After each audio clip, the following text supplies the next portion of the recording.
What's up, friends? Michael here to reminisce about a simpler time. The year was 2013. My cholesterol was simply high for my age. I still necessitated haircuts, and there was a new serialized political thriller starring an Academy Award-winning actor whom we had no reason to suspect was a sex offender. House of Cards hit Netflix to instant acclaim, and a million network executives had simultaneous panic attacks because the television landscape had apparently changed forever. Flash forward a decade, and it's fair to conclude the revolution will not be Netflix and chilled, or Netflixed and chilled. Is that it? I don't know. That means have sex, right? That's because these days, streaming services are going through it. In June, Netflix fired 300 employees as the company lost 70% of its value. Then, Warner Brothers announced the HBO Max and Discovery Plus merger, sending the internet into a collective freakout. In the weeks since, HBO has, among other things, shelved the already filmed $90 million feature film Batgirl, weathered rumors of looming layoffs, and purged its archives of many beloved TV shows. Hard to believe that just a few years ago, media forecasters confidently predicted that streaming would kill television as we knew it. But with companies now firing employees, consolidating their platforms, and canceling much anticipated releases, we gotta ask, is streaming on the way out? Or has it turned the media landscape into a content machine that's too big to fail? Let's find out in this Wisecrack edition.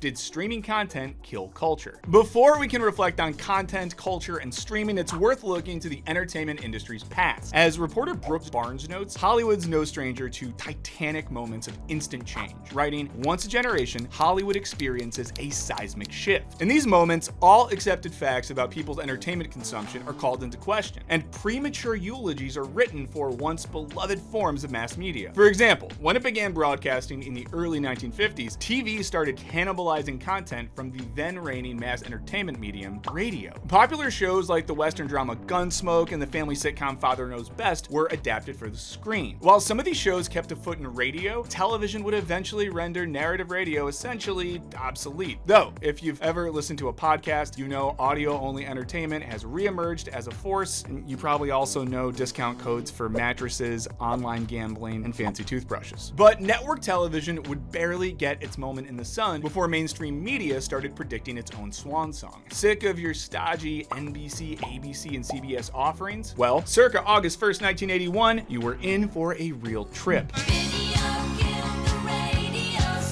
MTV is remembered for popularizing the art form of music videos, but importantly, it also helped drive consumers to cable television subscriptions. I want my MTV! By 1989, an estimated 60% of US households had cable. Once seen as the minor leagues of television, where reruns and old movies reigned supreme, cable suddenly became a real threat to network television's dominance. And by the late 90s, it was cutting into its profits. What's more, reality TV's meteoric rise in the form of American Idol and Survivor, coupled with the 2008 writer's strike, suggested that network television was on the outs. And Mad Men's Emmy win marked the first time a basic cable television show took home the prestigious award. But cable couldn't stay on top forever, and more change predictably came. Although many have called the early 2010s the golden age of cable, by 2013, The Economist was already asking, is Netflix killing cable television? Rising to prominence as a DVD mailer service that attempted to replace the truly irreplaceable, Netflix quickly pivoted into video streaming and original content. As Variety announced in 2020, cable TV's gravy train went off the rails when streaming arrived. Hollywood became terrified about Netflix's rising cultural dominance, and serious film ambassador Steven Spielberg campaigned against even considering Netflix films for top Academy Awards honors. Once you commit to a television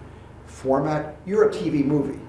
You certainly, if it's a good show, deserve an Emmy, but not an Oscar. Given how TV reporters, economists, and even the creator of E.T. himself has propped Netflix up to be a big cultural boogeyman, you'd think the company would be too big to fail. But with the recent loss of subscribers, the decrease in market value, and the string of layoffs, it's tempting to buy into the media's preemptive obituary for streaming. Arguably though, Netflix and other streaming platforms have hit a wall of their own making. And as some have argued, they simply have no more room for growth. As journalist Lewis Chilton writes, financially, streaming has always been coasting by on vibes alone. You can't build an entire business around exponential subscriber growth. Eventually, you're simply going to run out of new customers. Rather than eking out hundreds of millions of dollars in theater tickets, the streaming model means releasing content enticing enough to keep current subscribers paying for the privilege of watching it. And ideally, convincing new clients to sign on too, even as the pool of potential recruits keeps dwindling. And how do you convince people to keep mailing in 999 pennies a month? By the logic of streaming services, you start producing stuff to watch. Lots of stuff to watch. Netflix started growing its empire with a budget in the humble hundreds of millions that quickly ballooned into $17 billion by 2021. I wonder what $17 billion would do to the increasing amount of student loan debt. Huh? Joseph Biden? And the mass proliferation of stuff to watch renders streaming's rise inextricable from the overall emergence of the content industry. The content industry basically includes any company that produces digital content, i.e. stuff that you stare at on your phone when you could be, I don't know, like connecting with humans or something. While rumblings about the rise of the industry started in the 90s, it wasn't until the emergence of search engines, streaming platforms, and faster internet speed that it really exploded. As scholar Kate Eichhorn writes, content sometimes conveys information, tells a story, or entertains, but it doesn't need to do any of these things to circulate effectively. Viewed in this way, the primary purpose for content's existence is, according to economist Bharat Anand, circulation. And that's what distinguishes content from previous forms of entertainment. Eichhorn notes that the material and aesthetic aspects of the content lose significance. She writes, in the world of content, genre, medium, and form become secondary concerns, and in some instances seem to disappear entirely. This is epitomized by the streaming ecosystem. As Anna Cabral Martins writes, the cultural practice of consuming video on Netflix doesn't necessarily translate into experiencing it as television, but rather as content. We can see some of this in the way that Netflix has eroded conventional differences between film and television, especially with the rise of binge watching. As scholar Anne Friedberg argues, the differences between the media of movies, television, and computers are rapidly diminishing. Form becomes increasingly secondary to content's ability to attract the most eyeballs, and of course, then to use those eyeballs to collect delicious data. In this way, a piece of content's success can be judged not by, say, its message, if there is indeed a message. It's defined explicitly by how widely it spreads. Consumption is the entire point, not the happy side effect. It's kind of like a Big Mac, right? The point isn't that it's a high quality burger, but that it's a burger that's consumed around the world 24/7. Because of this, Eichhorn argues that content is the ultimate expression of neoliberalism, and that it represents a shift away from understanding cultural production in relation to aesthetic and material categories, and towards understanding cultural production solely through a market-focused lens. That is to say, in the new content landscape, pieces of culture only matter insofar as they bring in profit. If beauty or meaning is the mark of quality art, and enjoyment is the mark of quality entertainment, bankability is the mark of quality content. This state of affairs feels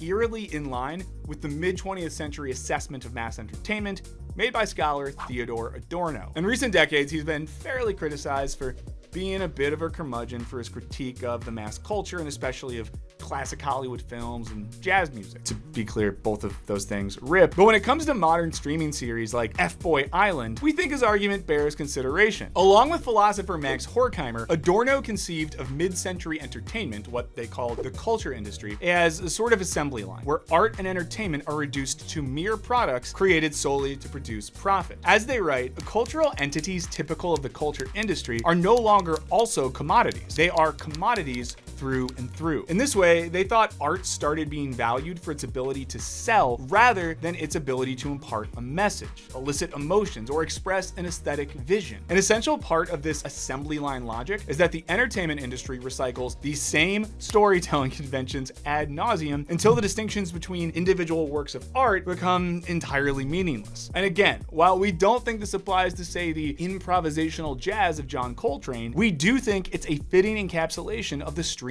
industrial complex, where there are seemingly infinite reality shows about rich people who love fashion and live for drama, or cute couples who help people build their dream homes. With an estimated 1,600 shows and several hundred movies made and distributed on various streaming platforms each year, there's never been more content to consume. And if you're listening, streaming networks, why not make it 1,601 and give us a shot?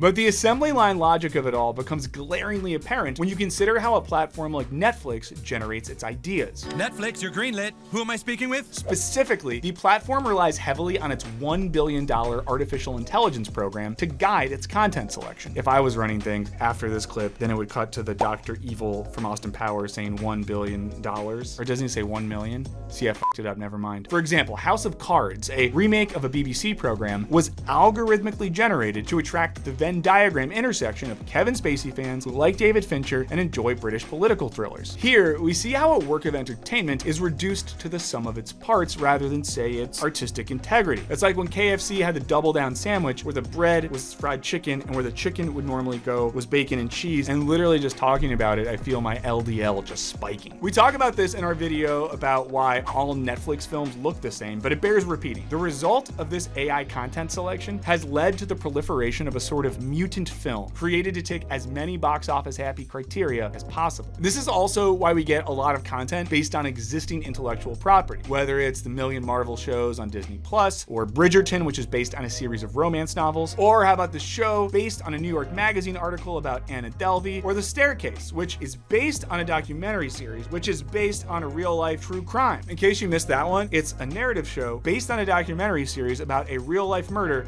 that an owl did to a lady. I am a proud member of Owl Theory Nation. Shout it out in the comments if you are too. The assembly line logic of streaming also explains the rise in reality TV shows, which are significantly less expensive to produce than conventional narrative content, while also allowing for other money-making avenues like seamless product placement. Take HBO, famously the capital H home of prestige television. Its merger with Discovery and with it acquisition of reams of reality television is indicative of just how much streaming has changed from its days of high-quality programming to its increased reliance on low-budget reality shows that are conducive to endless spin-offs, like F-Boy Gaza Strip, F-Boy Emergency Room, F-Boy Alaskan Mortuary, F-Boy Cruise Ship Stranded at Sea with a Disease on it, or F-Boy Pediatrician's Office. No wonder that streaming has coincided with the slow devaluation of mass culture and the people who make it. Streaming services have used their classification as new media to deny entertainment workers fair pay, especially those doing thankless jobs on film and TV sets. Residuals, once a vital source of income for entertainment workers, have been slashed, meaning workers ranging from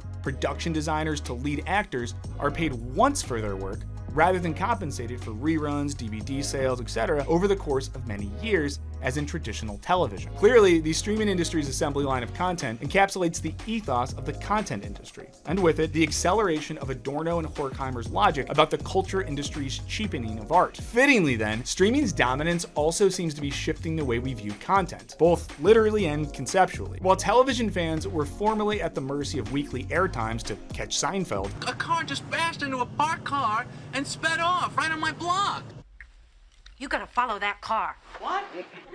streaming services have enabled the consumption of an entire show all at once. As Netflix's CEO put it, we're competing with sleep. The very format of the platforms is conducive to this. Netflix's autoplay function facilitates endless watching, essentially choosing for the viewer to continue the next leg of their viewing binge. It's no wonder then that much of our entertainment consumption is done absent-mindedly, with the exception of video games, which remain arguably the most active form of cultural consumption, so gamers keep on fighting against the dying of the light. As writer Jake Pitra argues, in a binge culture, the banal pleasures of zoning out coexist with and play an increasingly strategic role in maintaining the intensive pleasures of switched-on viewing. The rising phenomenon of second screens compounds the zoning out effect, with viewers dividing their attention between multiple stimuli. Also, if you have a boring job and you need multiple stimuli, on Thursdays at 11 a.m. Pacific, check out our stream Wisecrack Live. You can have it on with headphones and you act like you're working, but really, we're just hanging out, watching videos. I'll probably get unhinged for a little bit. It'll be fun. Check it out. Arguably, this is why much of the streaming service's low-impact content works so well. It doesn't demand rigorous attention, but it does demand our time.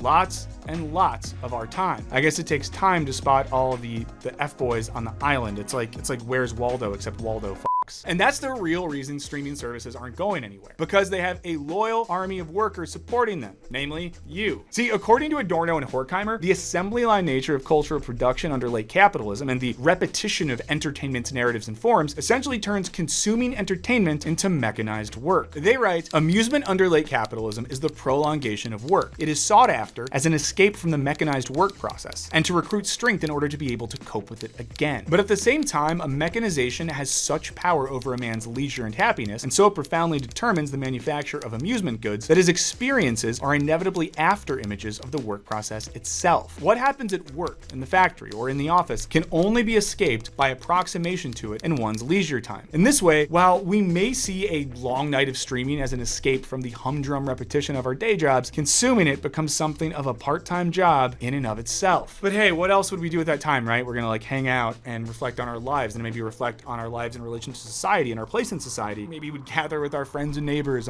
reflect collectively, organize to change a society that's grinding us all into dust.